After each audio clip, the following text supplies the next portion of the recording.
वक्त निकाल कर के लिए बहुत बहुत धन्यवाद। तो हमारी ऑडियंस का भी बहुत बहुत स्वागत है। वो भी अपने बिजी शेड्यूल से वक्त निकालते हैं और हमें ज्वाइन करते हैं। तो बहुत आज के श्रद्धा प्रोग्राम में आप सभी का स्वागत है। आज का विषय है फैमिली वेलनेस और इस पर हमारे वक्ता हैं श्रीमान रामशरण प्रभु जी। तो वैसे तो प्रभु जी को हम भली भांति जानते हैं। प्रभु जी एक बार पहले भी हमारे प्रोग्राम में आ चुके हैं, लेकिन परंपरा, जैसा कि मोनिका माता जी ने कहा, परंपरा को निभाते हुए प्रभु जी का संक्षिप्त परिचय देना चाहूंगी। प्रभु जी भक्ति वेदांत हॉस्पिटल में स्पिरिचुअल केयर डिपार्टमेंट में एचओडी हैं, जहां अब तक उन्होंने मनोचिकित्सकों और अन्य डॉक्टरों द्वारा भेजे गए 2000 से अधिक रोगियों की काउंसलिंग भी की है। रोगियों को अच्छी आध्यात्मिक देखभाल मिल सके, इसके लिए नर्सिंग में आध्यात्मिक देखभाल नामक पाठ्यक्रम भी प्रभु जी ने तैयार किया है। प्रभु जी स्वास्थ्य कर्मियों की सामान्य आध्यात्मिक देखभाल के लिए सर्टिफिकेट कोर्स भी संचालित करने वाले अग्रणी व्यक्ति हैं। शिक्षा में मानवीय और नैतिक मूल्यों के महत्व और उन पर जोर देने वाले एक राष्ट्रीय सम्मेलन में आप श्री 2018 में वक्ता भी रह चुके हैं, तथा इसी के साथ Mahatma Gandhi mission college of engineering and technology Kamothe Navi Mumbai में वक्ता तथा कांदीवली पूर्व में ठाकुर कॉलेज ऑफ इंजीनियरिंग तथा एमसीए कॉलेज के लिए एसोसिएट काउंसलर भी रह चुके हैं। वैसे तो अब तक जो भी हमने प्रभु जी के बारे में बताया सुना वो अत्यंत ही प्रेरणीय है, लेकिन अब जो हम कहने जा रहे हैं या हम सुनेंगे वो आश्चर्यजनक होने के साथ साथ अत्यंत सराहनीय भी है। आप महाराष्ट्र पुलिस को असिस्ट करते हुए ड्रग एडिक्ट्स को डॉडिकेशन की काउंसलिंग भी कर चुके हैं, यानी नशीली दवाओं के आदि लोगों को नशा मुक्ति और एक स्वस्थ तथा लक्ष्यपूर्ण जीवन जीने के लिए महत्वपूर्ण परामर्श भी प्रभु जी ने दिए हैं। इन सबके साथ साथ 1995 से लेकर अब तक प्रोफेशनल स्टेज पर प्रभु जी ने 40 से अधिक नाटक भी प्रस्तुत किए हैं। आज हमारा सौभाग्य है भगवान के इतने सुंदर भक्त और इतने प्रतिभाशाली व्यक्तित्व का कुछ क्षणों का अमूल्य सानिध्य हमें प्राप्त हो रहा है। तो आइए इसका लाभ उठाते हैं और श्रवण करते हैं श्रीमान रामशरण प्रभु जी के श्रीमुख से। बहुत बहुत धन्यवाद प्रभु जी। हरे कृष्ण। हरे कृष्णा। बहुत बहुत धन्यवाद, मुझे यहाँ पर अवसर दिया गया है चर्चा करने का। और इतना परफेक्ट हिंदी में जो वर्णन हुआ है तो मैं बहुत नर्वस हो गया हूँ। तो मेरा हिंदी थोड़ा टूटा फूटा है, तो आप सब कोई संभाल लीजिए। Usually I give lectures in English, तो फिर भी हिंदी तो आती है। तो सर्वप्रथम सारे समस्त मातृशक्ति को मेरा दंडवत प्रणाम। और जो विषय है फैमिली वेलनेस, ये मातृशक्ति को पुरुषों से बहुत अधिक प्रिय भी है और वे उसमें बहुत निपुण भी हैं।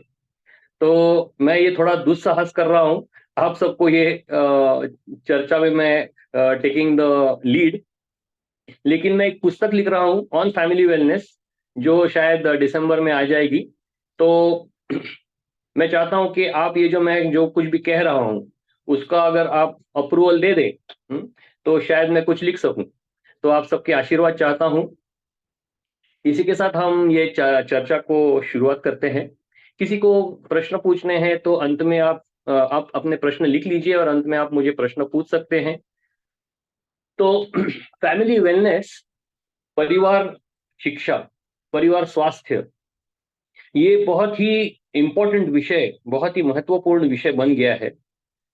क्योंकि पूरा राष्ट्र है, इसका जो फंडामेंटल यूनिट, उसका जो मूलभूत घटक, ये तो परिवार ही होता है। और अगर परिवार बलवान है तो फिर समाज बलवान होगा, राष्ट्र बलवान होगा और पूरा पर्यावरण, पूरी सृष्टि बलवान हो सकती है। लेकिन जैसे भगवद गीता में बताया गया है कि सुर और असुर, ये दोनों शक्तियां कार्य करती रहती है।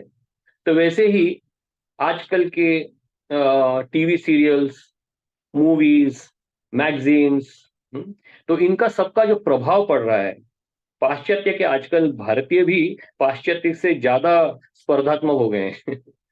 तो इसलिए ये हमारा बहुत ही इम्पोर्टेंट, एक बहुत ही अच्छा स्टेप लिया गया है, कि परिवार शिक्षा, परिवार स्वास्थ्य, इसके बारे में चर्चा हो, और केवल चर्चा न होते हुए ये फैले सब जगह पर, इसकी बड़े मात्रा पर चर्चा होनी चाहिए।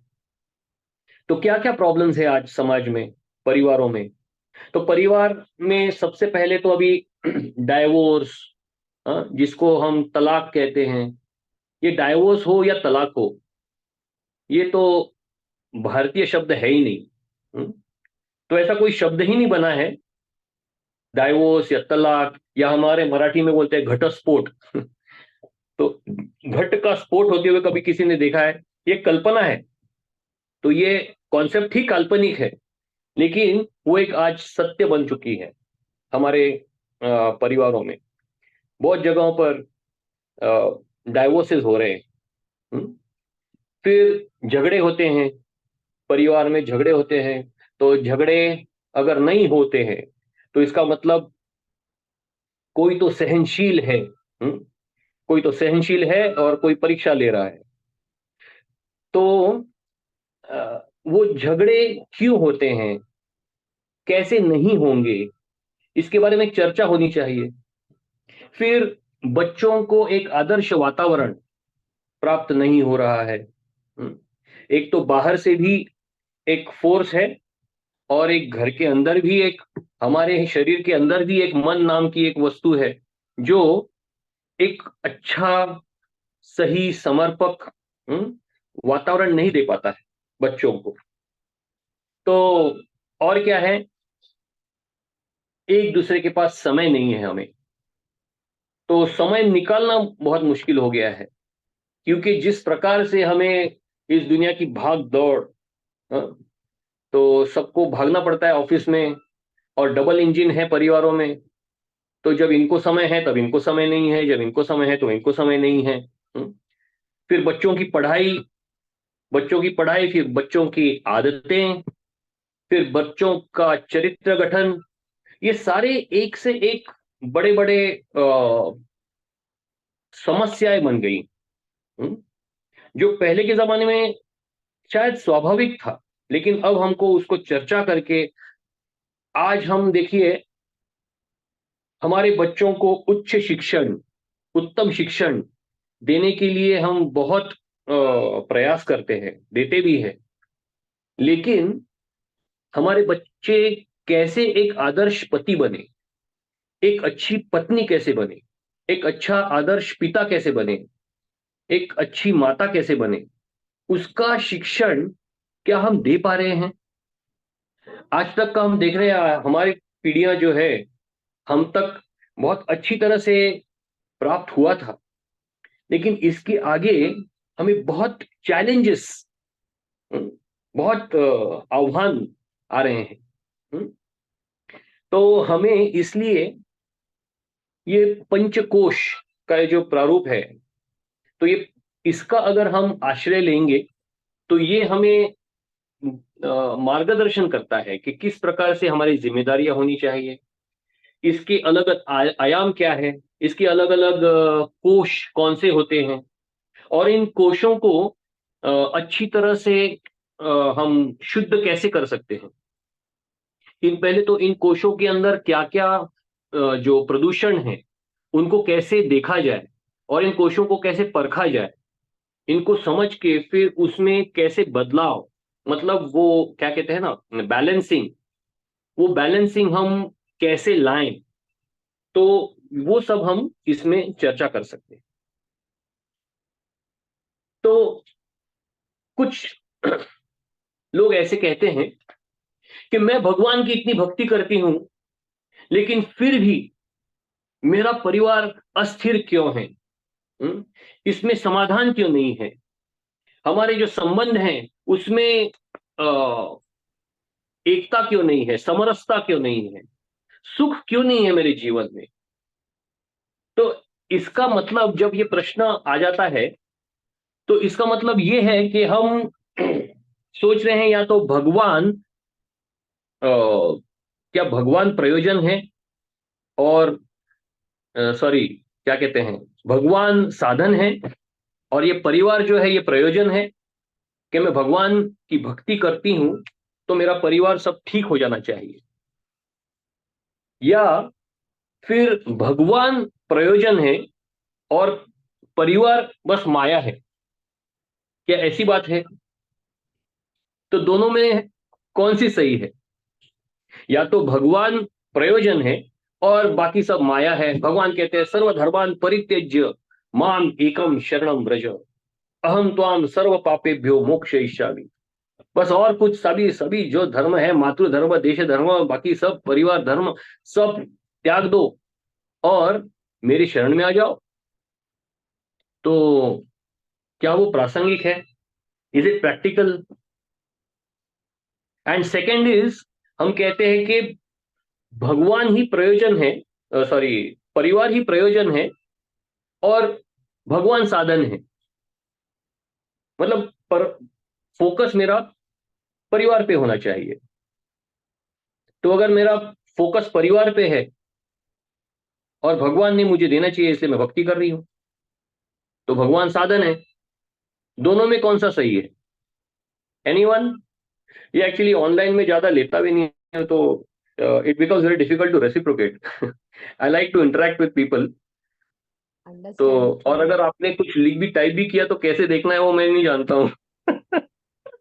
चैट में प्रभु जी। Okay, chat, chat 1 minute. हाँ, किसी ने लिखा है क्या कुछ? अगर है तो आप मुझे पढ़ के बस सुना दीजिए। चैट में अभी आया नहीं है कुछ। आया नहीं है ना? नहीं। आपको क्या लगता है? आप भी बता दीजिए माता जी। क्या भगवान प्रयोजन है और परिवार माया है, या परिवार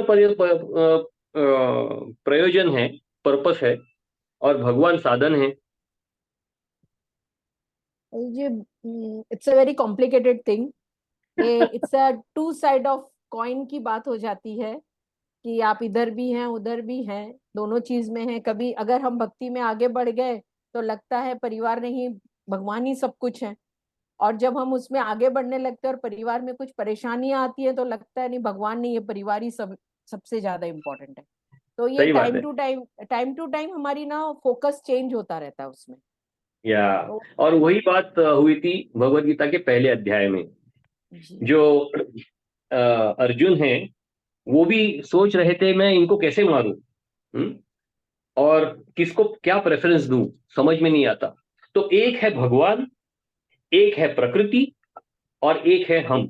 ये तीन सत्य जब हम जान जाते हैं अच्छी तरह से, और एक दूसरे से उसका जो संबंध है, जब वो हम जान जाते हैं कि भगवान का मेरे से संबंध क्या है, मेरा प्रकृति के साथ संबंध क्या है, और भगवान का प्रकृति के साथ क्या संबंध है, और इनका जो एक दूसरे के संबंध जो है वो किस प्रकार से ये सब एक साथ कार्य हो रहा है, और मेरी इसमें फिर मेरा रोल क्या है, ये समझ जब हम जाएंगे तब हम इस दुविधा से, इस डायलेमा से बाहर आ जाएंगे। तो भगवान प्रयोजन और परिवार माया, ये गलत है। और दूसरा क्या कहा कि परिवार प्रयोजन है और भगवान ये साधन है, ये भी गलत है। तो what is the right thing? It is कि भगवान ये हमारे प्रयोजन तो है, परंतु साधन हमारा परिवार है।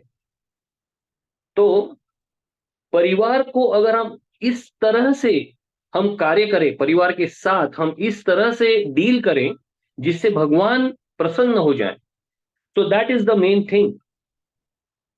जैसे चैतन्य महाप्रभु बताते हैं, रूप गोस्वामी और सनातन गोस्वामी दोनों को रामकेली में उन्होंने पत्र लिखा था, और उनको पत्र में लिखा था कि आप इस प्रकार से कार्य करिए जैसे एक प्रेमिका अपने परिवार में इस तरह से अच्छी तरह से कार्य करती है कि किसी को भी, उसके पति को या ससुर सास को या किसी को भी थोड़ी भी भनक नहीं पड़ती है कि उसका कोई प्रेमी है बाहर। जिसको वो रात को मिलने जाएगी।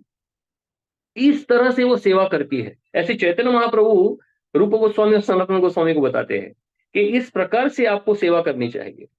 कि आपके अंदर की जो भक्ति है वो किसी को पता नहीं चलनी चाहिए, लेकिन आप पूरी तरह से उनके चरणों में समर्पित हैं। तो वैसे ही हमारे परिवार में हमें कार्य करना चाहिए।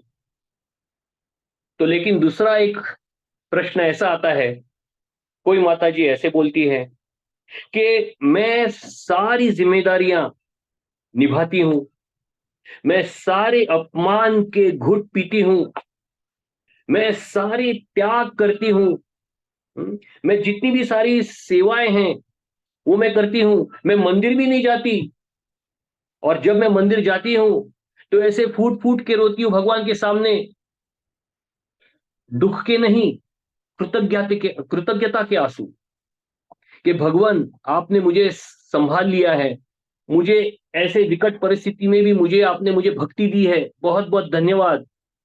परंतु मेरा परिवार जो है, जो मेरी अपेक्षा है उससे, वो अभी तक उतना स्ट्रांग या उतना शुद्ध या उतना स्टैंडर्ड नहीं ले पा रहा है। कृपया आप मुझे मार्ग दिखाइए।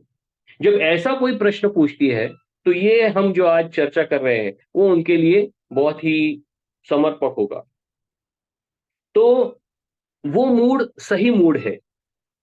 अब अगर ऐसा मूड होगा कि what is you know what is lacking in me, I want to make my family perfect, it should be in perfect wellness, और उसके लिए जो कुछ भी करना पड़े, I would like to do it. तो ये जो अगर यश प्राप्त हुआ तो वो वास्तविक यश है, क्योंकि उसी से हमें भक्ति भी प्राप्त होगी। तो उत्तम भक्ति किस प्रकार प्राप्त हो? अगर मैं परिवार का एक सदस्य हूं तो मैं एक अच्छा परिवार का उदाहरण समाज के सामने रखूंगा, तब मुझ में भक्ति स्वाभाविक रूप से आएगी। तो ये जो यश है, तो ये यश हो, परिवार यश हो या समाज का यश हो या देश का यश हो, कोई भी यश हो, उसके 5 बिंदु होते हैं। तो सबसे पहला बिंदु है कि तीव्र इच्छा होना। तो अगर तीव्र इच्छा नहीं है तो हमें वो यश नहीं प्राप्त हो सकता है।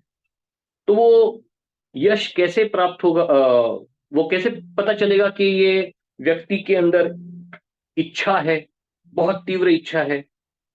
वो किस प्रकार से त्याग करने के लिए राजी है। तो उसका त्याग बताता है वो कितने कष्ट ले रहा है, वो कितना समर्पित है, कितना फोकस्ड है। तो उससे पता चलता है कि इसकी इच्छा शक्ति कितनी है। लेकिन केवल इच्छा शक्ति से नहीं होता, बहुत इच्छा है लेकिन अगर स्पष्टता नहीं है तो फिर यश नहीं प्राप्त होता। हम्म तो एकलव्य की इच्छा बहुत थी धनुर्विद्या सीखने की, परंतु वो स्पष्टता नहीं थी उसके पास। तो वो स्पष्टता हमें कैसे प्राप्त होती है? तो गुरु, साधु, शास्त्र, इनसे हमें स्पष्टता प्राप्त होती है। शास्त्रों के वर्णन, जैसे रामायण है, उसमें किस प्रकार से परिवार हाँ, एक होता है, उसमें बहुत अच्छी तरह से वर्णन किया गया है। फिर गुरु, साधु, शास्त्र या कुछ family wellness coach, relationship coach हमारी तरह, वो ऐसे सेमिनार देते हैं, उसमें भी स्पष्टता प्राप्त होती है। उसमें प्रश्न पूछने चाहिए। हम तो बस इंट्रोडक्टरी बोल देते हैं कुछ, लेकिन अगर डीप में अगर समझना है तो फिर उसके लिए प्रश्न पूछने चाहिए, जिज्ञासा होनी चाहिए। उससे स्पष्टता प्राप्त होती है। फिर स्पष्टता और इच्छा दोनों हैं, परंतु अगर सामर्थ्य ही ना हो तो फिर कैसे होगा?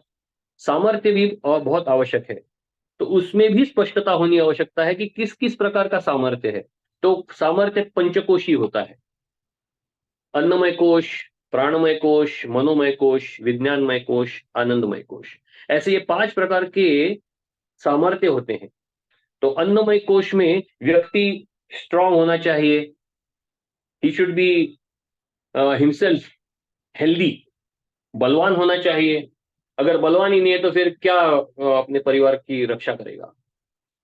दूसरा है, उसके अंदर कला होनी चाहिए। प्राणमय कोश में मतलब वो व्यक्ति कलात्मक होना चाहिए, टैलेंट होना चाहिए उसके अंदर, आत्मनिर्भर होना चाहिए। फिर तीसरा जो कोश है वो मनोमय कोश, यानी वो व्यक्ति संवेदनशील होना चाहिए। और फिर वह विज्ञानमय कोश में वह विवेकी होना चाहिए। He should have power of discrimination, सही क्या है, गलत क्या है, अच्छा क्या है, बुरा क्या है, धर्म क्या है, अधर्म क्या है, ये उसे मालूम होना चाहिए। इसका ज्ञान होना चाहिए अच्छी तरह से, मतलब वो विवेकी व्यक्ति है। तो केवल उससे भी कुछ नहीं होता। आनंदमय कोश, वो कृतज्ञ भी होना चाहिए।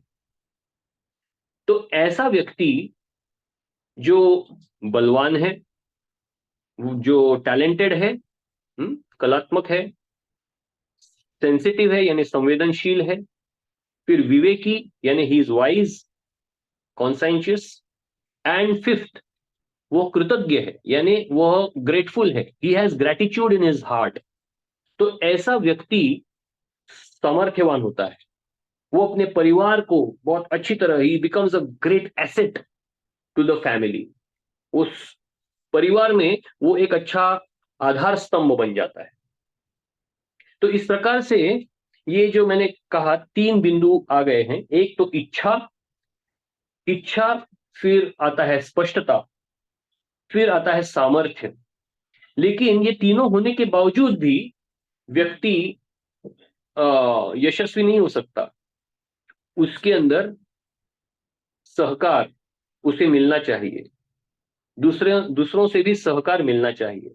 तो अगर उसको सहकार चाहिए तो वो कैसे प्राप्त होगा? तो अपने स्वभाव, दूसरों के साथ हाउ ही कम्युनिकेट्स, अपने बातों को वो लोगों के सामने कैसे रखता है। Communication skill is very very important. तो सहकार प्राप्त होगा। और अंत में आनंदमय कोश, आनंदमय सॉरी, पांचवा बिंदु जो है वो है आशीर्वाद। ये चारों भी, इच्छा, फिर जो स्पष्टता है, फिर सामर्थ्य है, सहकार भी है, सब कुछ है, लेकिन आशीर्वाद नहीं है तो फिर कुछ नहीं हो सकता। तो इसीलिए आशीर्वाद कैसे प्राप्त होते हैं? प्रार्थना कीजिए, साधना कीजिए। तो ये 5 जो बिंदु है, इनको अगर हम अपने जीवन में लाएंगे तो हमें यश प्राप्त हो सकता है। तो अभी अगर हमारा जो परिवार है, जैसे मैंने कहा कि पूरे राष्ट्र का वो एक बहुत इंपॉर्टेंट घटक है, it is a fundamental unit of the nation. और शायद जो राष्ट्र है वो राष्ट्र चलाना आसान हो सकता है, लेकिन कभी कभी या हरदम परिवार चलाना बहुत मुश्किल हो जाता है। तो इसीलिए, और उसको, उसके आयाम भी ऑलमोस्ट सेम है। जैसे एक राज्य चलाने के लिए धर्म व्यवस्था होनी चाहिए, राज्य व्यवस्था होनी चाहिए, शिक्षण व्यवस्था होनी चाहिए, अर्थव्यवस्था होनी चाहिए, तो ये सारे आयाम परिवार में भी होते हैं। तो एक परिवार एक राज्य की तरह होता है। और उस राज्य का राजा कौन होता है? गृहस्थ होता है या गृहिणी होती है?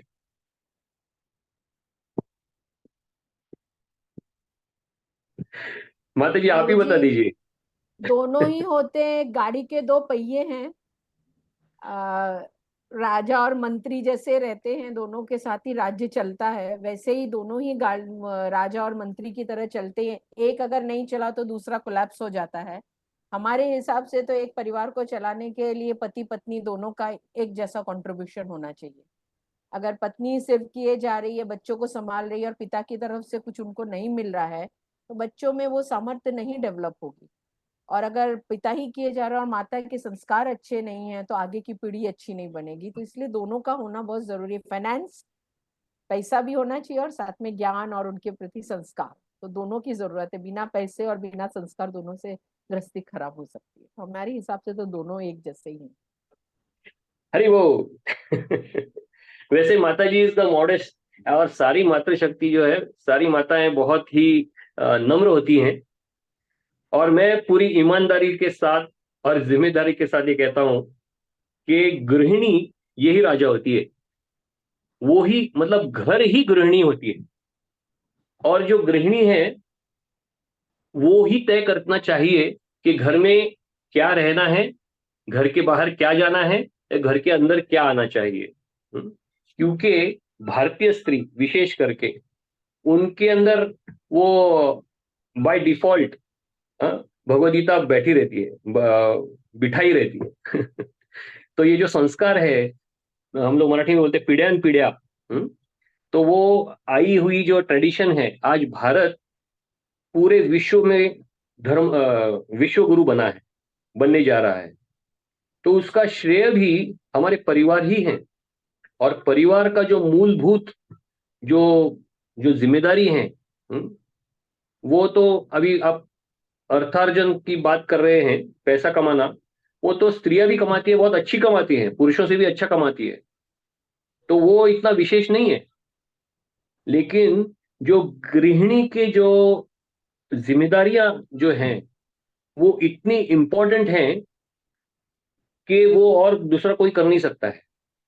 तो इसलिए विशेष करके गृहिणी वही राजा है। और गृहस्थ उनका सेवक अगर बन जाए अच्छी तरह से, तो परिवार बहुत ही अच्छा चलेगा।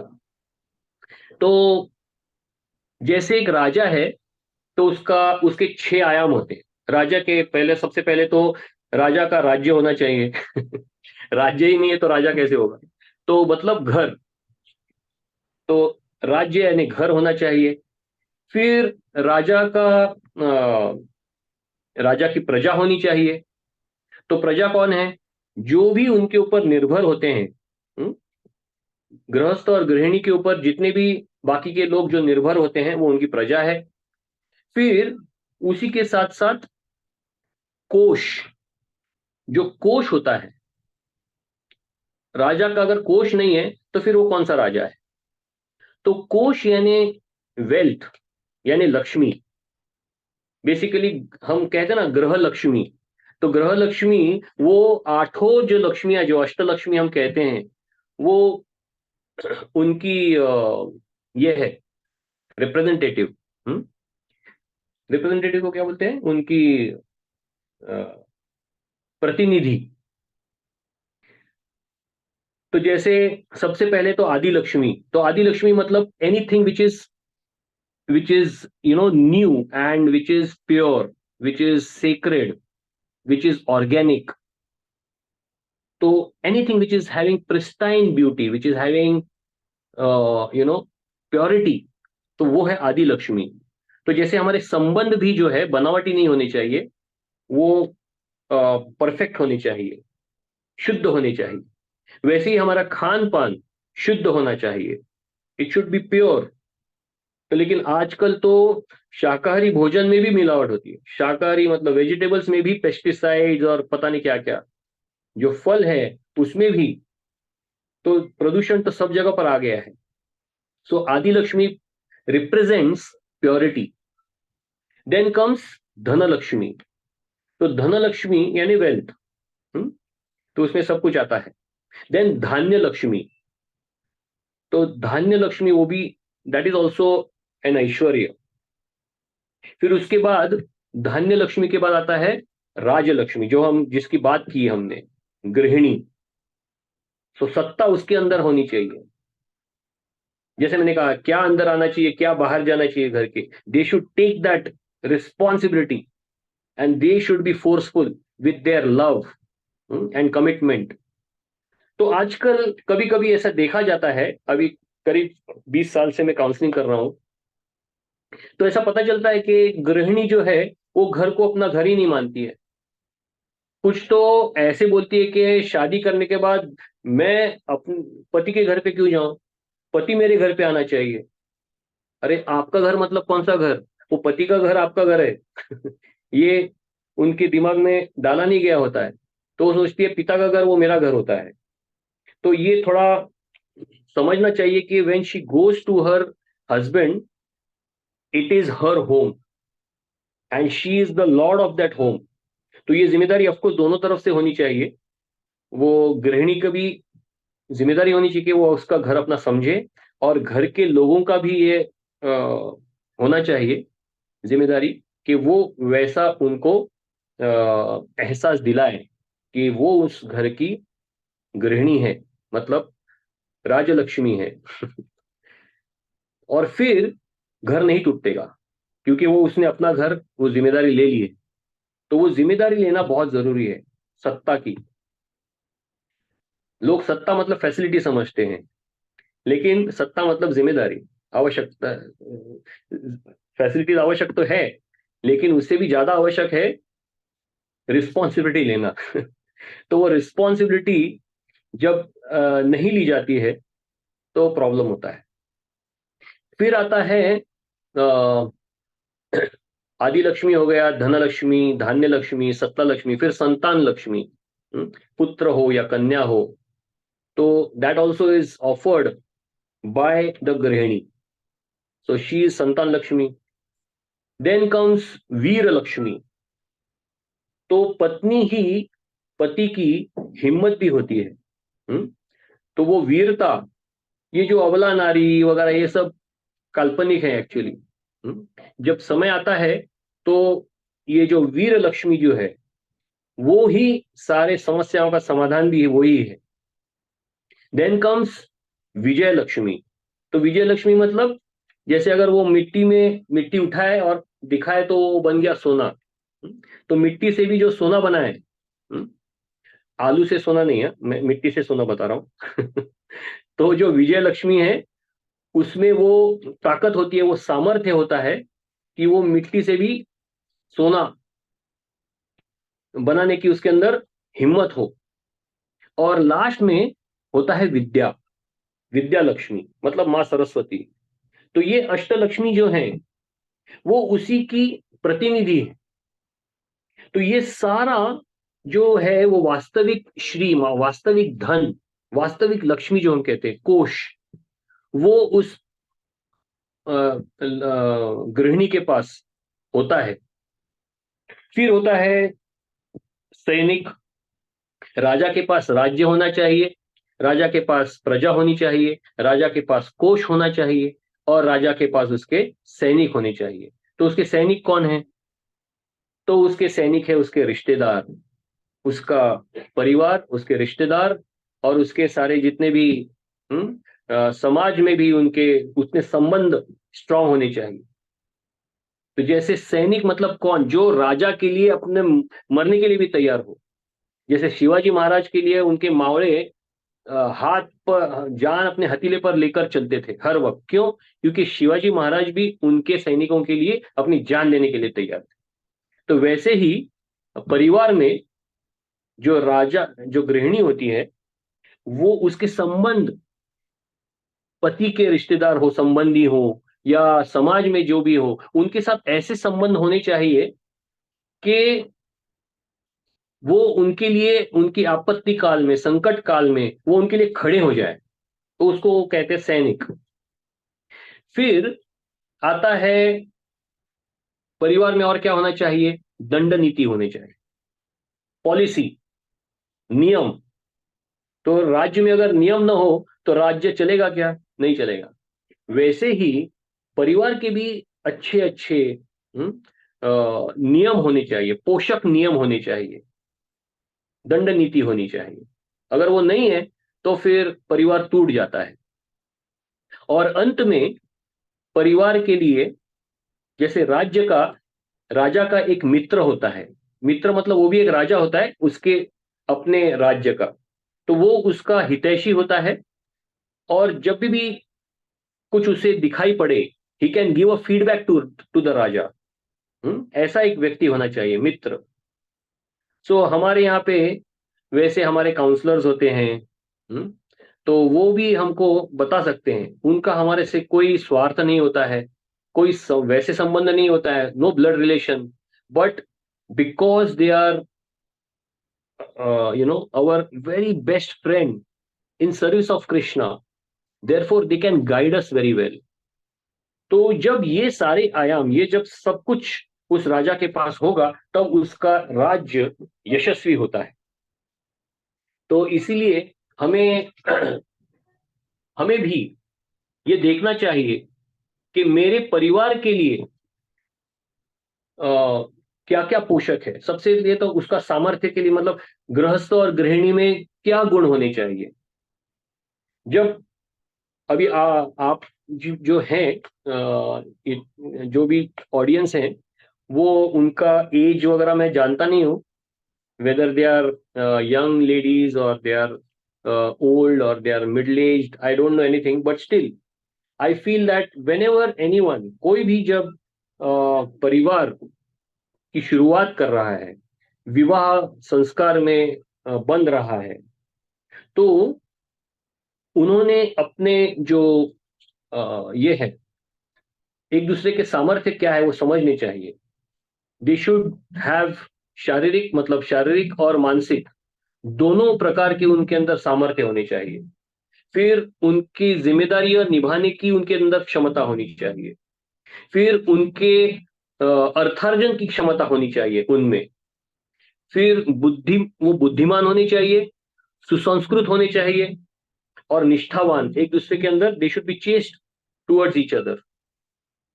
तो ही मतलब परिवार अच्छा। और इसीलिए फिर एक दूसरे का स्वभाव कैसे है, एक दूसरे के थॉट्स कैसे हैं, एक दूसरे की आवश्यकताएं वो पूर्ण कर सकते हैं कैसे, एक दूसरे के सिद्धांत क्या है, ये सब जब वो पता चलते हैं, उनसे अवगत होते हैं, उनमें मेल होनी चाहिए, समरसता होनी चाहिए।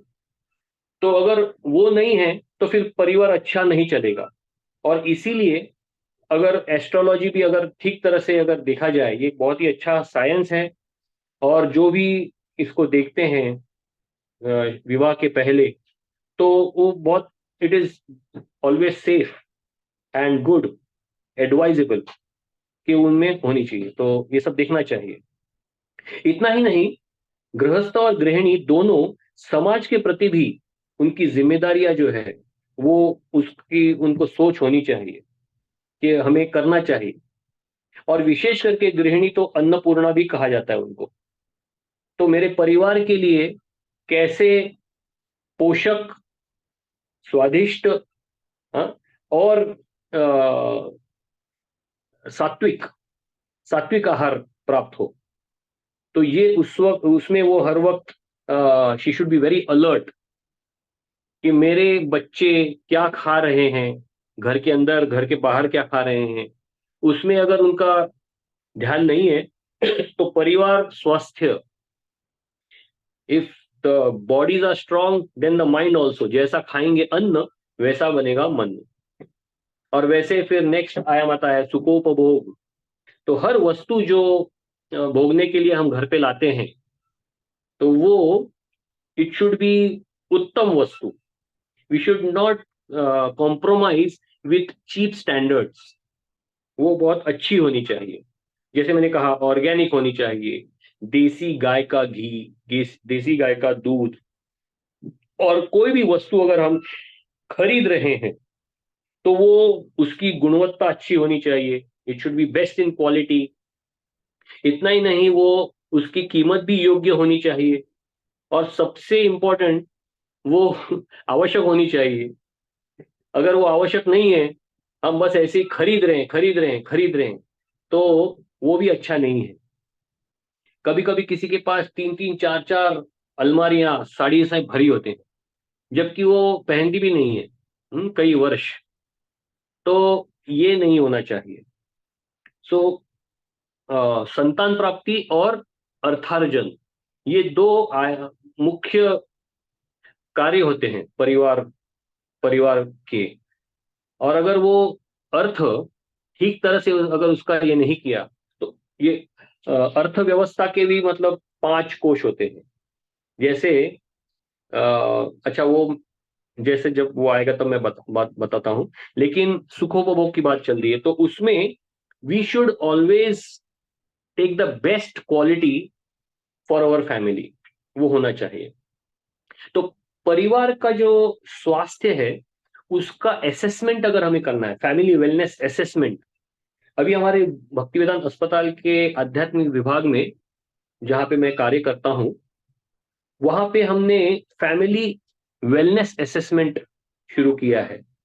तो जो भी ये असेसमेंट लेना चाहते हैं आप ले सकते हैं। यहाँ पे इस प्रोग्राम में जितने भी लोग आए हैं हम उनको हैवी डिस्काउंट्स में हम करा सकते हैं, कोई प्रॉब्लम नहीं। मतलब बिटवीन 50 to 75% डिस्काउंट भी दे सकते हैं। लेकिन आप अगर करेंगे तो वो, अभी तो हम पूरा डिटेल में हम बता नहीं सकते हैं उसको, लेकिन जब जैसे ही आप इस असेसमेंट को लेंगे, इस टेस्ट को लेंगे, पूरा परिवार को आना पड़ता है एक घंटे के लिए, और फिर वो असेसमेंट होता है बहुत अच्छी तरह से। और फिर उसमें उनका अन्नमय कोश, प्राणमय कोश, मनोमय कोश, विज्ञानमय कोश, आनंदमय कोश परिवार का कैसा है और उसमें क्या क्या कमियां हैं और उसको कैसे सुधार ला सकते हैं, उसका पूरा उनको गाइडेंस, मार्गदर्शन मिल सकता है। तो आप अवश्य उसको आप ले लीजिए। और माता जी can tell us who all are there from the program, we can arrange the discount also for them, not a problem. Thank you तो प्रभु। या तो अन्नमय कोश, एक अभी पता नहीं समय ऑलमोस्ट हो गया है, लेकिन मैं फटाफट बोल देता हूँ कि नहीं प्रभु जी, अन्नमय यू कोश, कैन कंटिन्यू आराम से, no problem. Yeah yeah so this is just introductory, I am just telling. Detail में अगर बात करनी है तो हम लोग और ले सकते हैं सेशंस, लेकिन अगर परिवार का देखना है, जानना है, तो कितने लोग हैं परिवार में, उसमें कितने वृद्ध लोग हैं, यानी यानी अनुभवी अनुभवी लोग कितने हैं, फिर इस परिवार के पास धन कितना है, सोना कितना है, जमीन कितनी है, मकान कितने हैं, गाड़ियां कितनी हैं, जमीन है उसमें वृक्ष कितने हैं, वृक्ष है उसमें फल वाले वृक्ष कितने हैं। फिर नियरनेस टू द सी, नदी पास में है क्या, पानी उपलब्ध सहजता से होता है क्या, या मीरा रोड जैसी स्थिति है। तो ये सब जो है ये परिवार की का अन्नमय कोश है। इसको ऐसे देखा जाता है, गाय कितनी है इस व्यक्ति के पास, वो भी अन्नमय कोश परिवार का देखा जाता है। पहले बहुत समृद्ध होते थे परिवार, आज हमको एक पूरे एरिया में एक गाय नहीं दिखेगी। पहले घर घर में 30 40 50, कभी कभी 100 गायें होती थी। मैं जब गांव जाता था मुझे दिखती थी, लेकिन आज आज मैं 50 50 प्लस हो गया हूं, अभी कहीं गायें दिखती नहीं है। तो हम बहुत ही गरीब हो गए। तो वो है अन्नमय कोश परिवार का। अगर हमें प्राणमय कोश परिवार का देखना हो तो कैसे विचार किया जाता है कि परिवार में कितने लोग सुशिक्षित हैं, कितने लोगों को संस्कृत आता है, उनके संबंध एक दूसरे के साथ कैसे हैं, उनकी कला कैसी है, कितने लोगों को क्लासिकल डांस, क्लासिकल सिंगिंग, तो ये कितने लोगों को शास्त्रीय संगीत, शास्त्रीय नृत्य कितने लोगों को आता है, कितने लोग अच्छी तरह से, मतलब पूरा परिवार एक साथ आकर उत्सव कैसे मनाता है, what is the energy of the family, वो देखा जाता है। How many of them are sportive, कितने स्पोर्ट्स में भाग लेते हैं, एनर्जेटिक हैं, कितने लोगों के अंदर अच्छी अच्छी कलाएं हैं, कितने लोग खाना पका सकते हैं, बच्चे भी खाना पका सकते हैं क्या, पिताजी भी खाना पका सकते हैं क्या, या माता जी अगर मैके चली गई तो यहाँ पे सब पैरालाइज्ड, खाने की आवश्यक तो होटल से मंगाओ, ऐसा हो रहा है। या सबको कुकिंग आता है, कितने लोगों को झाड़ू मारना आता है, पोछा मारने को आता है, बर्तन मांजने को आता है, ये भी कला है। और अगर ये भी, इसके लिए भी अगर हम एक दूसरे मतलब निर्भर हैं, अगर हम ये नहीं कर सकते हैं तो फिर मतलब प्राणमय कोश जो है वो कम है। कितने लोगों को इलेक्ट्रिसिटी, इलेक्ट्रिकल ये अप्लायंसेस को जोड़ना आता है, उसका कार्य आता है, प्लम्बिंग का कार्य आता है। तो ये सब कुछ जो है जितने भी मतलब प्राणमय कोश is about skills and talents. तो परिवार की जो स्किल्स हैं, टैलेंट्स हैं, कितने लोगों के पास कितनी कितनी क्या क्या है, क्या ये ट्रैक्टर चला सकते हैं, हल चला सकते हैं, फार्मिंग कर सकते हैं, ड्राइविंग कर सकते हैं, तो ये सारे जो है प्राणमय कोश के अंदर आता है, फैमिली का प्राणमय कोश। फिर फैमिली का मनोमय कोश कैसा है, कैसा जाना जाए? तो फैमिली का मनोमय कोश यानी ये एक दूसरे से कैसे हिलजुल जाते, हिलमिल जाते हैं, ये एक साथ एटलीस्ट 1 आवर, 1 घंटे के लिए दिन में एक साथ आते हैं क्या, एक साथ खाना खाते हैं क्या, क्या ये एक दूसरे के साथ चर्चा करते हैं क्या? चलो मैंने ये पिक्चर देखी उसके बारे में चर्चा, चलो मेरे आज स्कूल में ये घटना घटी उसके बारे में चर्चा, मेरे ऑफिस में आज ये हुआ मैं वो बता रहा हूं, क्या am I sharing quality time, एक साथ हम लोग बात कर रहे हैं क्या? अगर पैसे की बात है तो whether there is insurance done, ये मनोमय कोश में आता है। प्राणमय कोश में कितना आमदनी, लेकिन मनोमय कोश में कितना वो सेविंग कर रहा है, कितना इंश्योरेंस, कितना मेडिक्लेम, कितना एक्सीडेंट कवर उसमें डाल रहा है कि नहीं डाला है, तो ये सब उसमें विचार होता है। फिर क्या ये मतलब इनके जो दोस्त हैं, मेरे पिताजी के दोस्त हैं, उनको उनसे मैं अवगत मतलब जानता हूं, क्या मेरे पिताजी मेरे दोस्तों को जानते हैं, क्या मैं अपने बच्चों के दोस्तों को जानता हूं? तो वो एक अच्छा जेलिंग है क्या, अतिथि देवो भव है क्या? हम्म? तो एक दूसरों दूसरों के मित्र से भी अगर हम एक दूसरे अच्छी तरह से जानते हैं, कभी 15 दिन में सब दोस्त परिवार जितने भी हैं वो एक साथ आकर प्रसाद पाते हैं क्या, चर्चा करते हैं क्या? जैसे हमारे यहाँ पे काउंसलिंग मीटिंग होती है ना, तो वो एक बहुत ही अच्छा, हमारे देखिए गुरुदेव कितने परफेक्ट हैं, तो वो हमको ये उन्होंने ये सारे सिस्टम्स धीरे धीरे डाले जिससे हमारा मनोमय कोश सुदृढ़ हो। और मन जो है वो बीच का होता है, उसके आगे 2 कोश होते हैं, उसके पीछे 2 कोश होते हैं।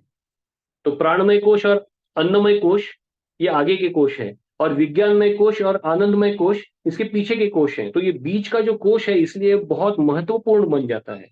अगर ये अच्छी तरह से चले तो बाकी के कोशों में भी ताकत आती है। तो इसीलिए हमें जो मन जो है उसको बहुत अच्छी तरह से उस we have to take care of it very nicely. तो मनोमय कोश, ये जो झगड़े हैं वो भी, हाँ, तो झगड़े कब नहीं होंगे, कैसे नहीं होंगे? जब मुझ में ये भाव है कि मुझसे भी गलती हो सकती है। तो मतभेद भले हो लेकिन मनभेद नहीं होने चाहिए।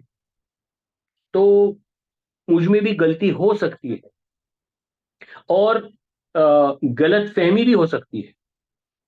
तो अगर गलत फहमी है तो वो कैसे उसको क्लियर किया जाए? By proper communication, compassionate communication, और सर्वदा एक दूसरे के प्रति सम्मान और आदर, ये कभी कम नहीं होना चाहिए। इट इज अ चैलेंज, मतलब ये चैलेंज मेरे भी जीवन में है। कभी कभी इतना गुस्सा हो जाता है कि हम एक दूसरे का आदर नहीं कर सकते, एक दूसरे का ठीक तरह से सम्मान नहीं कर सकते हैं।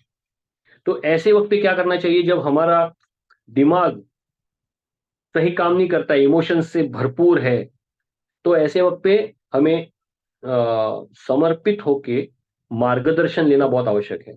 ऐसे लोगों का मार्गदर्शन लेना चाहिए जो हमारे हितैषी हैं, those who are always our well wishers, जो हमारे लिए हर वक्त प्रार्थना करते रहते हैं। तो ऐसे लोगों का हमें ये उनकी मदद लेनी चाहिए। और सबसे उत्तम, हमें एक दूसरे को माफ करना सीखना चाहिए। We should learn to let go. गलतियां किससे नहीं होती हैं? क्या हम कृष्ण हैं, क्या हम राधा हैं जो कभी गलती ना करें? जब वो गलती भी करते हैं तो एक दूसरे को आनंद देने के लिए करते हैं, लेकिन हम वैसे नहीं है। हम मनुष्य हैं, मतलब मनुष्य शरीर में हम वास कर रहे हैं, तो उसकी सारी जो कमियां हैं वो हमें हमारे अंदर दिखाई देगी। तो इसीलिए we should learn to let go and carry forward. Why? Because we have a higher destination to go. वो है कृष्ण प्रेम। तो भगवान को पाने के लिए ये परिवार में इकट्ठित संगठित रहना बहुत आवश्यक है। तो ये हुआ मनोमय कोश परिवार का। तो परिवार का विज्ञानमय कोश कैसे जाना जाए? तो परिवार का विज्ञानमय कोश यानी इस परिवार का बजट होता है क्या? मतलब बोलते हैं ना वो आमदनी अठन्नी और खर्चा रुपया, ऐसा कुछ बोलते हैं। हमारे मराठी में बोलते हैं सादरीपेक्षा पाय जास्त लांब गेले। तो ऐसा नहीं होना चाहिए। तो बजट में होना चाहिए सब। अगर कोई बहुत बड़ी वस्तु घर पे आ रही है तो उसकी चर्चा होती है क्या?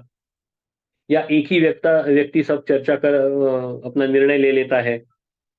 फिर ये जो परिवार है, whether they go for picnic, yearly picnic और maybe half yearly picnic, इनका एक दूसरे की साधना को और अच्छा करने के लिए चर्चा होती है क्या? क्या ये मंदिर जाने का इनका प्रयोजन होता है क्या? इनका प्लान होता है क्या? फिर 4-5 दिन ये किसी रिश्तेदार के घर में जाते हैं क्या रहने को? या कोई रिश्तेदार इनके घर पे आता है क्या रहने को? वो भी बहुत अच्छा है। उससे वो एक दूसरे के लाइफस्टाइल्स को देखते हैं।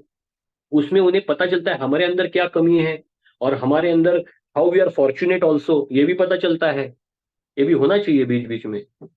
तो विज्ञानमय कोश के अंदर ये सब आयाम आते हैं। फिर सामाजिक चर्चाएं होती हैं क्या? परिवार में होनी चाहिए। We should be always alert. Samarth Ramdas कहते हैं कि we should always be spiritually absorbed, socially sensitive and politically alert. तो हमारे अंदर, हमारे परिवार के अंदर अगर वो मार्गदर्शन नहीं है तो फिर वो बाहर अच्छी तरह से परफॉर्मेंस नहीं दे पाएगा।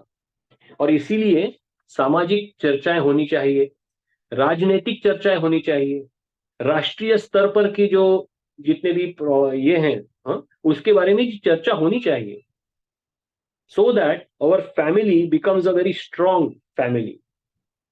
16 संस्कार होने चाहिए। आपको ये बताते हुए मुझे बहुत आनंद होता है कि हमारे भक्तिवेदांत अस्पताल के आध्यात्मिक विभाग में हमारे योगेश्वर मुरारी प्रभु वो पुरोहित है जो 16 के 16 संस्कार कर रहे हैं आज। वैसे विश्वर प्रभु तो पहले से करते ही हैं, उनका समय का बहुत ही होता है, लेकिन योगेश्वर मुरारी प्रभु इज सारे हमारे जितने भी पेशेंट्स हैं उनके बच्चों के नामकरण संस्कार, फिर उनके अन्नप्राशन संस्कार, फिर उनका सीमंतनयन संस्कार, ये सारे संस्कार में वो निपुण है। तो आज ये ऐसा कोई भी इस संसार में ऐसा कोई भी अस्पताल नहीं है जिसमें 16 संस्कार किए जाते हैं। तो हमारे मंदिर में, मतलब हमारे अस्पताल के मंदिर में ये 16 संस्कार यज्ञ सहित बहुत अच्छी तरह से किए जाते हैं। तो just this is also for your information. आप भी इसमें अगर चाहिए तो भाग ले सकेंगे। तो हमारे जो संबंध हैं विज्ञानमय कोश में, विशेष करके संबंधों को अच्छा रखने के लिए, मनोमय कोश में हमने देखा कि कैसे क्यूरेटिव, लेकिन विज्ञानमय कोश में प्रिवेंटिव, उसको संबंध खराब ही ना हो उसके लिए विज्ञानमय कोश में बहुत कुछ कार्य हम कर सकते हैं। There should be oiling in the relationships. संबंधों में बहुत ही स्मूथनेस लाने के लिए हम बहुत कुछ कर सकते हैं। तो मैंने कुछ लिख के रखा है। जैसे एक दूसरे को ज्यादा भी डिस्टर्ब नहीं करना चाहिए। जैसे तुम क्या कर रहे हो, किससे बात कर रहे हो? तो ऐसे जो हम कहते हैं ना कि ज्यादा नाक नहीं घुसेड़नी चाहिए। So we should be also शारीरिक और मानसिक स्वास्थ्य, उसका we should be always alert कि हम क्या खाते हैं, हम कितने बजे सोते हैं, पूरा परिवार कितने बजे सो जाता है, पूरा परिवार के जो सदस्य हैं वो उनका व्यायाम होता है कि नहीं ठीक तरह से, क्लेanलीनेस होता है कि नहीं। तो ये सब बहुत इंपॉर्टेंट चीजें हैं। शारीरिक और मानसिक स्वास्थ्य बहुत अच्छी तरह से ये करना चाहिए। फिर कोई भी समस्या है तो उसके लिए चर्चा करनी बहुत आवश्यक है। लोग कभी कभी चर्चा नहीं करते हैं, मन में रखते हैं, फिर वो बात कहीं और निकल पड़ती है, बाहर आ जाती है, और फिर उससे और दिल टूट जाता है। तो ऐसा नहीं होना चाहिए। There should be honest, sincere communication between the two parties. If there is anything problem कोई है तो वो चर्चा होनी चाहिए। लेकिन वो चर्चा होने के लिए और क्या, किस चीज की आवश्यकता है? समय की। तो एक दूसरे को क्वालिटी टाइम देना बहुत आवश्यक है। एक दूसरे को समय देना चाहिए। We should find time to speak to each other. और फिर कभी तुलना नहीं करनी चाहिए, देखो उनका देखो कैसा है। तो ये सब जब हम वो करते हैं तो उसमें भी खट, खटास आ जाती है। तो we should avoid all these things.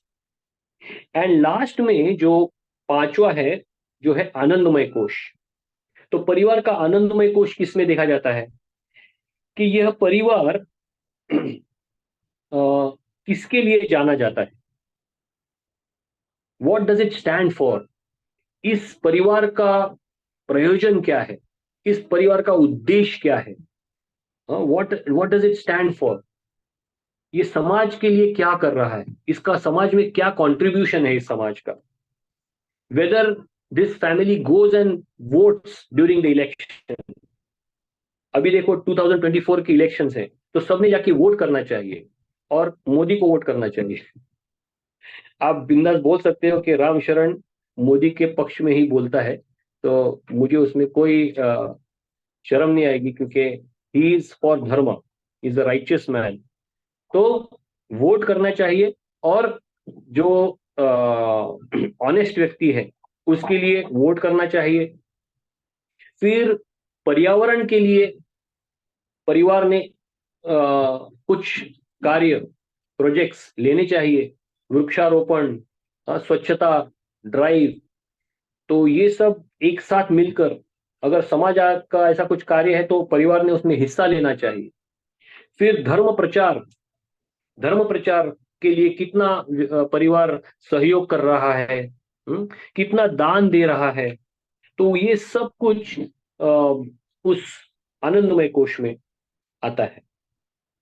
तो इस प्रकार से आज हमने स्पष्टता के लिए हमने बहुत सारी चर्चाएं की कि किस प्रकार से स्पष्टता प्राप्त हो जाए एक परिवार स्वास्थ्य के लिए।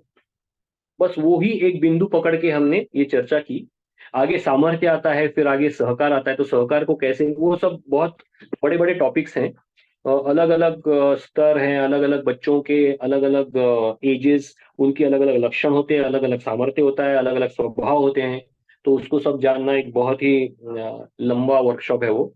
लेकिन ये थोड़ा इंट्रोडक्टरी था कि कैसे हम समझें कि परिवार का अन्नमय कोश क्या है, परिवार का प्राणमय कोश क्या है, मनोमय कोश क्या है, विज्ञानमय कोश क्या है, और आनंदमय कोश क्या है। तो इस प्रकार से ये जो फैमिली वेलनेस का जो आज का मुझे जो बताना था वो मैंने संक्षिप्त में बता दिया है। किसी का कोई प्रश्न है तो आप पूछ सकते हैं। प्रभु जी, एक समय प्रश्न हम ही पूछते हैं आपसे। दो प्लीज। चीजें हैं। आपने एक तो जो बोला ना कि स्त्री घर की राजा होती है और उसका घर ससुराल में वो मानती नहीं है, पर प्रभु जी हमने हाँ। ज्यादातर देखा है कि लड़कियां जब शादी होके आती हैं तो उनको ना इधर भी ये बोल दिया जाता है कि भाई अपने मायके जैसा इधर मत किया करो, वहां पे जो करती हो वो करो।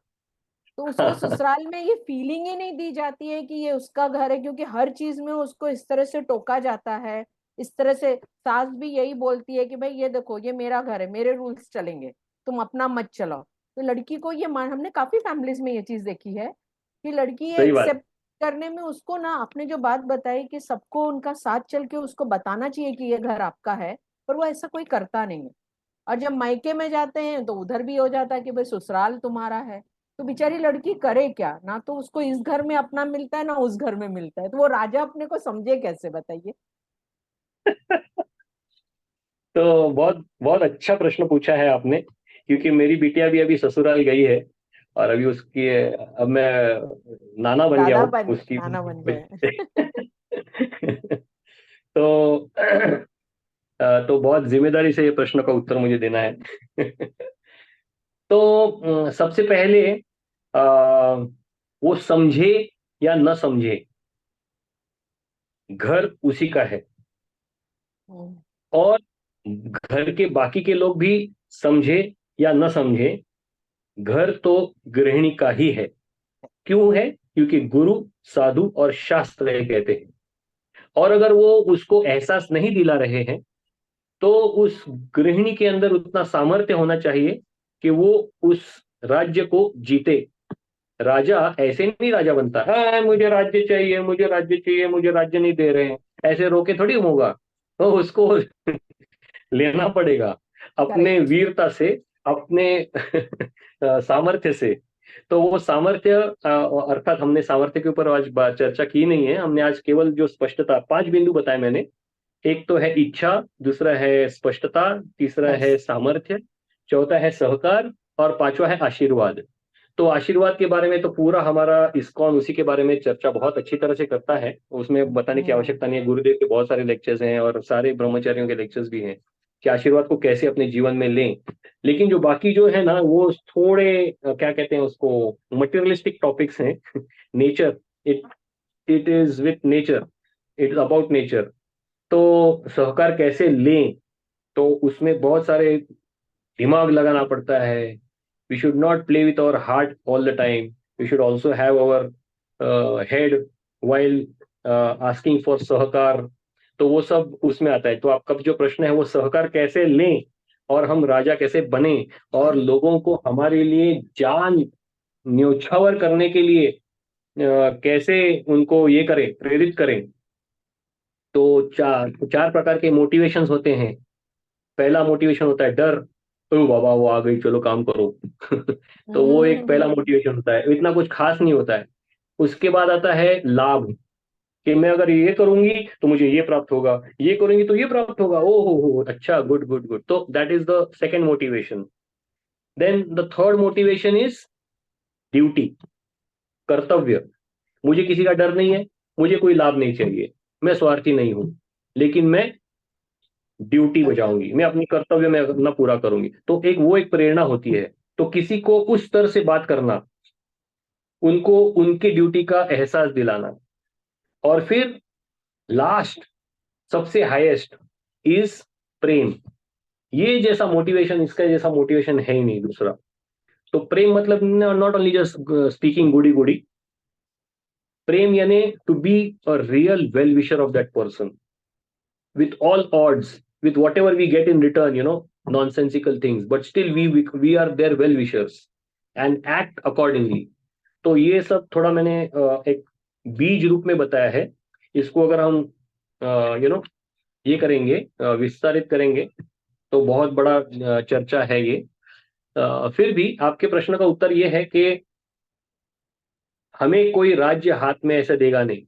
जो सिंह है, जंगल का राजा, वो भी ऐसे आ नहीं करता है, आ और फिर उसके हिरन जाके उसके मुंह में बैठ जाएगी, ऐसा नहीं है।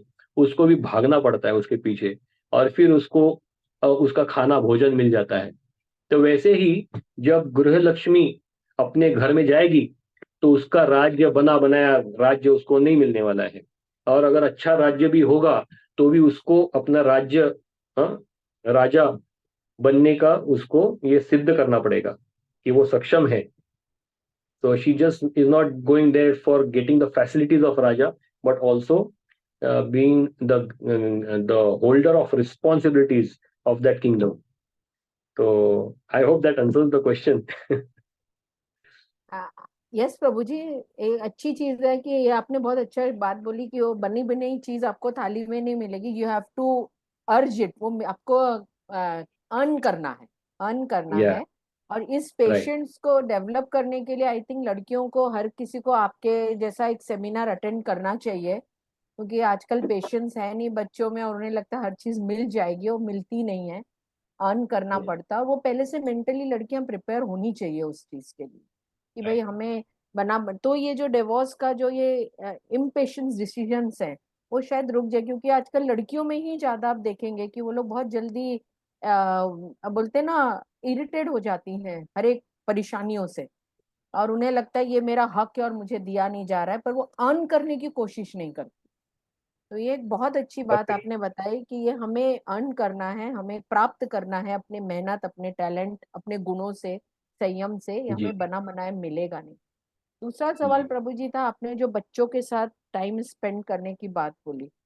आजकल हम बीपीएस में भी जाते हैं, बच्चों का जो शेड्यूल है, सुबह जाते हैं, स्कूल जाते हैं, उसके बाद एक क्लास में जा रहे हैं, फिर दूसरे टेनिस क्लास में जा रहे हैं, फिर भक्त प्रहलाद में आ रहे हैं, फिर रात को वो लोग दूसरे क्लास में जा रहे हैं, फिर होमवर्क कर रहे हैं। कहाँ से वो टाइम है? पेरेंट्स उनको इतना इंगेज करके रखते हैं आजकल, हर एक को अपना बच्चा एकदम टैलेंटेड चाहिए, हर एक बात उसको आनी चाहिए, सिवाय उनके आपस की बॉन्डिंग के। तो ये माइंडसेट को कैसे चेंज किया जाए जिससे बच्चों में ग्रोथ भी अच्छी तरह हो और परिवार में उनकी बॉन्डिंग भी हो? आजकल बॉन्डिंग इसलिए नहीं दिखती क्योंकि वो वक्त ही नहीं बिताते परिवार के साथ। वो चीज कैसे इम्प्रूव की जाए? Thank you for this question. बहुत डीप प्रश्न है और बहुत इसकी आवश्यकता है कि समय बिताना बच्चों के साथ। हम्म, अगेन ये भी, अगर इसको भी अगर यश माना जाए तो इसके भी 5 बिंदु निकलते हैं। इच्छा कितनी हम्म, है, हमारी इच्छा कौन सी है, बच्चे कॉम्पिटेंट बने या बच्चे फर्स्ट आए आज के स्पर्धा में, या बच्चे शुद्ध बने, उनके पांचों के पांचों कोश शुद्ध हो हम्म, जाए। तो आ, समाज में लोगों ने मेरे बच्चों को क्या बोलना चाहिए कि राजेश कदम का बेटा, क्या ये मेरी इच्छा है? हम्म, तो हमें अपना खुद का, स्वयं का आत्मनिरीक्षण, इंट्रोस्पेक्शन करना चाहिए कि what am I expecting from the kid, and what is that insecurity, what is that fear in me कि मेरा बच्चा कहीं पीछे ना हो जाए। यू नो बाकी ये लोग, अरे उसने अभी ये कर लिया, उसने ये कर लिया, मेरा बच्चा क्या कर रहा है? तो वो एक इनसिक्योरिटी भी होता है, या एक गिल्ट भी होता है आजकल के माता पिताओं में कि मैं सब कुछ नहीं दे पा रही हूँ, हम्म, समय नहीं दे पा रही। तो चलो, लेट मी कॉम्पेन क्या कहते हैं उसको, compensate with allowing him to do this, allowing him to do that. और उसमें भी बहुत सारे पेरेंट्स मार खाते हैं, अननेसेसरी चीजें। और and then the child also knows के अरे वाह, मेरे पेरेंट्स को तो इमोशनली ब्लैकमेल कर सकता हूँ मैं, चलो गुड। और कितने सारे ऐसे बच्चे आते हैं मेरे केबिन में, वो बोलते हैं अगर तुम मुझे वहां ले जाओगे ना तो मुझे ये करना पड़ेगा, ये देना पड़ेगा। हम्म, हाँ ठीक है मैं दे दूंगी। आप चलो राजेश अंकल के पास चलो, फिर मैं तुमको, मतलब अच्छा आपने ऐसे बोल के इसको यहाँ पे लाया है। मतलब बेसिक में प्रॉब्लम। प्रॉब्लम। तो कुछ पेरेंट्स के पास गिल्ट होती है, कुछ पेरेंट्स के पास इनसिक्योरिटी होती है, फियर होता है, कुछ पेरेंट्स के पास लैक ऑफ टाइम होता है, कुछ पेरेंट्स के पास मतलब बहुत, whatever it is, lack of money, lack of time, lack of whatever, sometimes lack of character, ऐसे भी बहुत बार देखा गया है। And because of which the child is suffering. तो और लैक ऑफ पेशेंस और lack of so many things that are lacking, and because of which the child has to go through so many things. Hmm, So sometimes people want time and therefore they are sending that तू भाई उधर जा, वो class कर, वो class कर, वो करा तो मुझे समय मिल जाएगा। So all these are very sad realities. uh, तो बच्चों को अगर हमें सही शिक्षा देनी है तो हमें क्वालिटी टाइम देना। तो what is quality time? Quality time मतलब चलो अभी बैठो, अभी हम लोग टेबल्स पढ़ते हैं, हाँ, 9 1 9 9 2 18 9 3 27 9 2 27, वो है क्या? Is that quality time? और चलो आज मैं इनको एनवायरमेंटल के बारे में सब कुछ चीजें बता, चलो हिस्ट्री के बारे में आज मैं सब कुछ बताती हूँ, या मैं ये करती हूँ, कर, that is not quality time. उसमें भी the child is only going to be, बस उसको हम एक ये समझते हैं, डस्टबिन, सब कुछ डाल दो उसके अंदर। तो ऐसा नहीं है। Quality time means this time is for you. My time is for you. Means my entire attention is for you. I want you to present all your thoughts to me. I want you to present all your feelings to me. I want you to present all needs, whatever your needs are there. I'm not talking about wants, but the true needs, the needs of the body, the needs of the mind, the needs of the soul. सो जब वो हम उनको quality time दे रहे हैं, इसका मतलब है कि हम उनको, वो एक व्यक्ति है, तो व्यक्ति जब तक व्यक्त नहीं करेगा, हम उसको व्यक्ति समझ ही नहीं रहे हैं। वो व्यक्ति ने हमें व्यक्त करना चाहिए कि उसके विचार क्या है, उसकी भावनाएं क्या है, उसकी आवश्यकताएं क्या है, उसका स्वभाव कैसा है, उसके स्ट्रेंथ्स क्या है, उसके वीकनेसेस क्या है, जिसके हिसाब से हम समझ सकते हैं कि उसके अपॉर्चुनिटीज क्या है जीवन में, उसके थ्रेट्स क्या है। तो ये जब हम उसको समय देंगे, उसको केवल सुनेंगे, just being with that person and allowing him to be what he is and hearing him, that's it, that is quality time. अच्छा, आपको ये करने को पसंद है, चलो हम लोग बैठकर करते हैं, चलो, I am all yours today. I don't want to teach you something, I don't want to feed you something, I don't want to instruct you something. Just being with that person will allow that child to be what he is, to understand, to explore what he is. And once that person actually knows what he is, huh, at least इतना तो पता चल जाएगा कि what he is not, what the world is telling him. At least उतना भी अगर कचरा चला गया ना, तो जैसे कहते हैं, पापा that Loyola teacher told me this, कि I am a dumb fellow. And if the father और the mother is giving quality time, the parent will prove to the child how he is not a dumb, how he is so qualified, how he is so competent, and he gets that confidence that yes, and he'll start loving him. Today children don't know also themselves properly, what to talk of loving themselves. तो parent should be doing that thing. बाकी सब सिखाने वाले सब सिखा देंगे, इस दुनिया में बहुत कुछ है सीखने को, सब कुछ सिखाने की आवश्यकता भी नहीं है. लेकिन उस व्यक्ति को अगर हम समय दे सकेंगे, अच्छा, उसे अपने आप को समझने के लिए, slowly to take him to self realization, so that is the perfect job of the parent. The discipline सब अपने आप, our children are more disciplined than ourselves. इतने सारे वो ट्यूशंस करते हैं, इतना परफेक्ट स्कूल में टाइम पे जाते हैं, सब कुछ टाइम पे करते हैं. हम कितना करते हैं? हम लोग का बैंड बजा हुआ है. Our children are more disciplined than us, but somehow they don't get quality time. So this is what I just wanted to tell, especially about quality time. इसलिए मैंने थोड़ा ज्यादा समय लिया, सॉरी, लेकिन ये हमें देना चाहिए बच्चों को, quality time. I like to spend time with all those children who come to me brought by their parents, and their parents are always complaining कि पता नहीं क्या है, कैसे ये करता है. I just can't understand this fellow because he just doesn't listen to me. If you have to understand your child, whether he should listen to you or you should listen to him, मैं उनको पहले प्रश्न पूछता हूँ, तो कहते हैं हाँ, actually I should listen. So मैं पूछता हूँ, are you listening to him, are you giving time? तो टाइम नहीं है, क्या करें, दैट इज द प्रॉब्लम.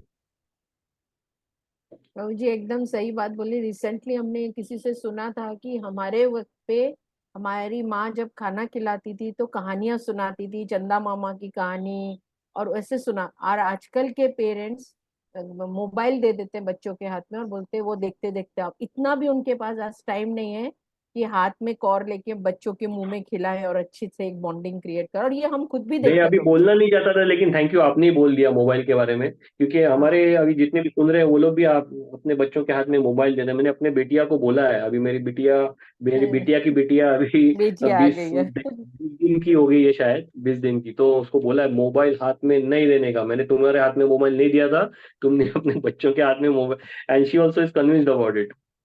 तो mobile, it is the biggest, मतलब it is worse than drug addiction. It makes a person impersonal. हमारे पास जितने भी पेशेंट्स आते हैं, बच्चों बच्चों के स्पेशली, वो मोबाइल एडिक्शन की वजह से ही they have this many problems that they have. So mobile is worst. We should not give. There should be a proper time, मतलब वेरी डिसिप्लिन होनी चाहिए। जहाँ पे बच्चा बड़ा हो रहा है ना, वहाँ पे जो बड़े हैं उनको डिसिप्लिन क्या है मालूम होनी चाहिए। बिल्कुल नहीं है प्रभु जी, वो खुद ही छोटे छोटे बच्चों के हाथ में मोबाइल दे देते हैं कि भाई उनको मिल जाए टाइम, वो आराम से या अपनी फ्रेंड से बात कर सके, और बच्चे को मोबाइल दे दिया तुम इससे या खेलो, and they will chit chat with their friends and all. हम खुद या देख रहे हैं ये चीज। और हम लोग के साथ हमारे मम्मी बैठ के बातें करती थी, खिलाती थी, वो चीज दिखती ही या नहीं है चीज में, तो या वो इट इज ऑल बच्चे वेरी में। रैम्पेंट। Yes, very true. मतलब I am also using mobile, and I am also a victim of mobile. मैं मान्य करता हूँ, लेकिन जो बुरा है वो बुरा है। तो बच्चों के सामने तो we have to be very careful. Very careful. And nowadays parents only giving, तो why to blame child, why to blame child? या पेरेंट्स ही उनका लगा दे रहे हैं उस चीज का या छोटेपन से। इवन फूड का भी हमने देखा है, पहले हमारे पेरेंट मम्मी बना बना के खिलाती थी। आज आप देखिए, मॉर्निंग में हम वॉक करने जाते हैं प्रभु जी, 6 o'clock सब पेरेंट्स निकलते हैं, बाहर के या ठेले में जो इडली डोसा ये सब मिलता है, उनकी मम्मियाँ आती हैं स्कूटर से, टिफिन खोलते हैं, ठेले से इडली डालती हैं, चटनी डालती हैं, उसको स्कूल में भेजते हैं। वो बच्चे में किधर से बॉन्डिंग आएगी? माँ के हाथ का खाना भी अगर उनको बराबर से नहीं मिल रहा, फिर हम बाद में अगर कंप्लेन करें कि हमारा बच्चा हमारा नहीं रहा, तो हमने बेस ही नहीं डाले उतने स्ट्रॉन्ग कि हमारा बच्चा हमारा रहे, क्या कंप्लेन कर? ये चीजें। आजकल ओल्ड असैलम्स में भी कितने सारे माता पिता जाते हैं, ओल्ड असैलम्स। जब जी प्रभु बच्चे जी। छोटे होते हैं तो कुछ हो गया गली में, अरे कहाँ जा रहा है तू, बोलते अरे उधर कुछ झगड़ा हो गया तो तू अपना देख, वो बोलते हैं। हाँ यू डोंट हैव हाँ। To go and solve it. तो वो जब बड़ा हो जाता है तो वो माता पिता को ओल्ड असैलम में भेजते हैं। अरे हमको ओल्ड असैलम में भेज रहे तू, तो आपने ही तो सिखाया था अपना देख। मैं अभी अपना देख रहा हूँ। अपना देख रहा हूँ। फिर तो बहुत चीजें लविंग, हैं, या बहुत सारी चीजें जो वक्त के साथ शायद बदलनी मुश्किलों, पर शुरुआत तो करनी पड़ेगी प्रभु, समवे और या अदर। हमारी राइट जनरेशन खराब हो जाएगी नहीं तो। एंड या this type of seminar why we are taking it, आपको क्यों हम लोग वो करते हैं, जितने भी हो उनको एक नॉलेज तो मिलती है, थोड़ा एक I am focal very point. Grateful. हाँ जी, नहीं, वी बहुत आर ही अच्छा ऑल्सो प्रभु जी। चर्निंग। या दिस श्रद्धा, श्रद्धा नाम है ना इसका, तो ये जी बहुत प्रभु ही जी। It's a very great initiative where family wellness के बारे में वगैरह, because this is very very required thing. So I am very impressed कि आप बहुत अच्छी तरह से इसको ये कर रहे हैं, वहन हम कर रहे लोग हैं। प्रभु जी वही आपके, आप ही हमारे, हम लोग बहुत लकी हैं कि आप जैसा कोई सोर्स है हमारे पास, और या आप टाइम भी देते हैं कि बता सके, और इतने नॉलेजेबल हैं आप। ये पंचकोश के बारे में किसी को नहीं पता, फैमिली में वेलनेस का ये सब ज्ञान होना, खासकर माताओं को ये ज्ञान होना बहुत जरूरी है प्रभु जी। वो भक्त हो या अभक्त हो, कुछ भी हो, गलतियां सबसे होती हैं, और गलत बात हम लोग सब करते हैं, सबको ये पता होना जरूरी है। और वी आर वेरी ब्लेस्ड कि आप हमारे हमारे पास आप एक सोर्स के रूप में हैं, कि हम आपको कभी भी इनवाइट करके ये जितनों को भी नॉलेज जितना दे सकते हैं, जरूर उसका हमको एक मतलब सोर्स मिला हुआ है।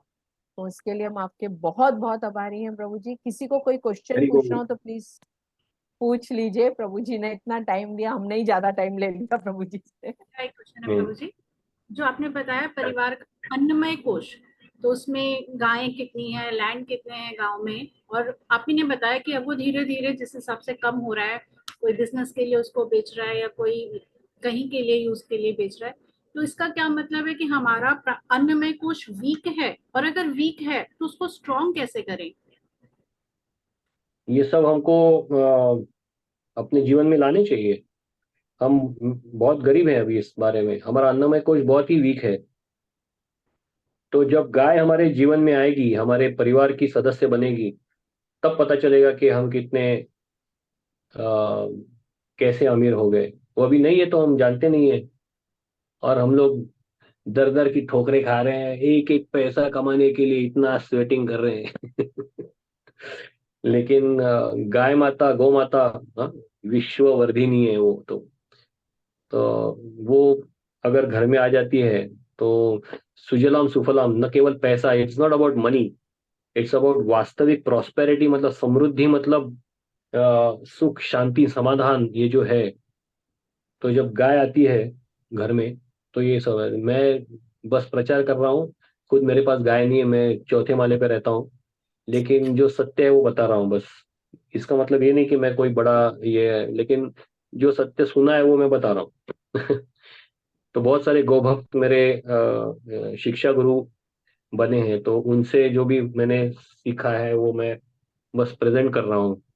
If I can not keep a cow, at least I will speak about it, कि मैं खुद कितना दरिद्री हूँ, और हमारा समाज भी है जो बम्बई में कितना दरिद्री है, और हमें आंखें खोलकर अभी कुछ करना चाहिए आगे। तो अगर हम दान करते हैं या गौ सेवा करते हैं तो क्या हम इससे अपना अन्नमय कोश को स्ट्रॉन्ग कर सकते हैं? अगर आज की डेट में हम लोग इस गाय गौ माता को अपने घर में नहीं रख सकते हैं, शॉर्ट ऑफ स्पेस, तो क्या इन चीजों से हो सकता है? तो अगर हम पहल करेंगे तो गौ माता हमारे ऊपर बहुत आशीर्वाद देंगी। तो हम जो कुछ भी कर सकते हैं, हम इच्छा, सबसे पहले तो इच्छा हमारी प्रकट करनी चाहिए कि हे गौ माता, हम आपको खो चुके हैं और हम कुछ नहीं कर सकते हैं। हमारे मुंबई में यहाँ पर बड़ा कत्ल खाना था, कुछ नहीं कर सके थे हम। तो ये हमारी अवस्था है अभी। शिवाजी महाराज ने एक गाय काटते हुए देखा है कि, तो उसको काटने से पहले उसका हाथ काट काट दिया था। तो वो उनका शौर्य था, वो उनकी सामर्थ्य था। आज हमको मालूम है सब कुछ, लेकिन हम कुछ नहीं कर पाते हैं। तो ये अभी हमारी एक स्थिति है, हम भी कोई बड़े ये नहीं है, लेकिन फिर भी इच्छा तो प्रकट कर सकते हैं कि मेरा अन्नमय कोश बलवान करने के लिए नहीं, लेकिन एक मातृत्व का प्रेम जो गौ माता के प्रति होना चाहिए, वो भी जागृत नहीं है। हे माँ, वो जागृत हो जाए। मुझे कृष्ण से प्रेम नहीं है, मुझे कृष्ण की गौ माता से भी प्रेम नहीं है। तो एटलीस्ट वो प्रेम प्रकट हो जाए पहले, फिर आगे मैं कुछ करने के सामर्थ्य वगैरह सब बाद में आता है। पहले इच्छा तो प्रकट हो जाए।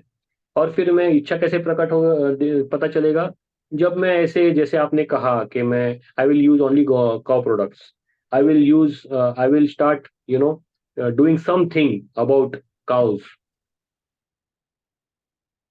Products, some way I will start to show my interest in gau mata. तो ये नहीं है कि गौ माता का हम प्रोटेक्शन कर रहे हैं, गौ माता हमारी प्रोटेक्शन कर रही है। जैसे हम्म। धर्म रक्षिता रक्षता बोल रहे हैं ना, तो वैसे ही गौ माता हम पर निर्भर, हम गौ माता पर निर्भर है। और कुछ ही समय में वो पता चल भी जाएगा, जब सब कुछ समाप्त हो जाएगा, नाश हो जाएगा। तो ऐसा बताते हैं कि कुछ अगर bees also if they are lost from the environment, तो पूरा इकोलॉजिकल बैलेंस इम्बैलेंस हो जाता है। लेकिन यहाँ पर तो हम जो जो सबकी जननी है, विश्व जननी जो है, उसको ही हम, उसका जो ये है नस्ल, समाप्त कर रहे हैं, उस वंश को नाश कर रहे हैं। तो अब क्या होगा? यही तो कलयुग का ये है ना, चिन्ह है।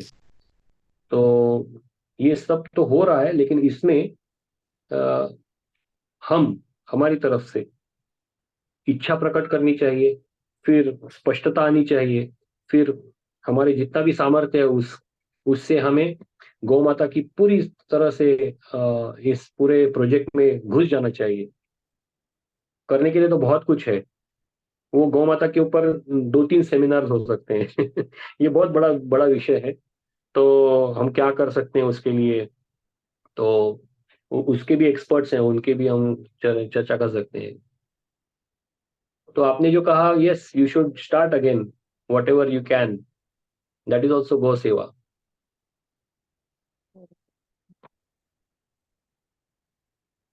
और किसी का कोई सवाल है? Any question?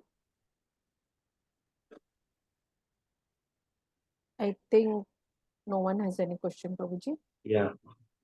Thank तो you. I thank all of you, और पूरी मातृशक्ति को मेरा दंडवत प्रणाम, बहुत बहुत धन्यवाद कि आपने मुझे सुना और एक अवसर दिया आपके सामने प्रस्तुत करने को और सहन किया मुझे। Thank you so much. Hare Krishna. Prabhu ji, पूरी श्रद्धा टीम की तरफ से आपको बहुत बहुत धन्यवाद। और आप जैसा बोलते हैं आपकी हिंदी अच्छी नहीं है, बहुत अच्छी हिंदी है प्रभु जी। आप इंग्लिश स्पीकर है मालूम है, फिर भी आप आते हैं श्रद्धा में और हिंदी में आप बहुत अच्छे इम्प्रूव हो रही है आपकी डे बाय डे हिंदी। तो बहुत थैंक यू। अच्छी हिंदी। एंड थैंक यू प्रभु जी, आए आपने बहुत सारा ज्ञान प्रदान किया जो हम सबके लिए बहुत जरूरी है और जो हमारे शायद हमें पता है, पर उसके ऊपर जो धूल की परत चढ़ जाती है ना, उसे हटाने वाले कोई चाहिए। तो आज आपके आने से वो परत हटी और एक पता चला, और होप कि ये चीजें आगे भी बढ़ेंगी, लोगों को ये पता चलेगा और आगे भी हम वापस से आपका एक और सेमिनार रखेंगे जिससे कि दूसरी और भी एक्सटेंडेड हम इसका नॉलेज दे सकें। तो आप हमेशा श्रद्धा के साथ रहिएगा। Will be very obliged Prabhu ji. Thank you so much. सबकी तरफ से थैंक यू आपको सो मच। दंडवत प्रणाम प्रभु जी, दंडवत। हरे कृष्णा, हरे कृष्णा। हरे कृष्ण।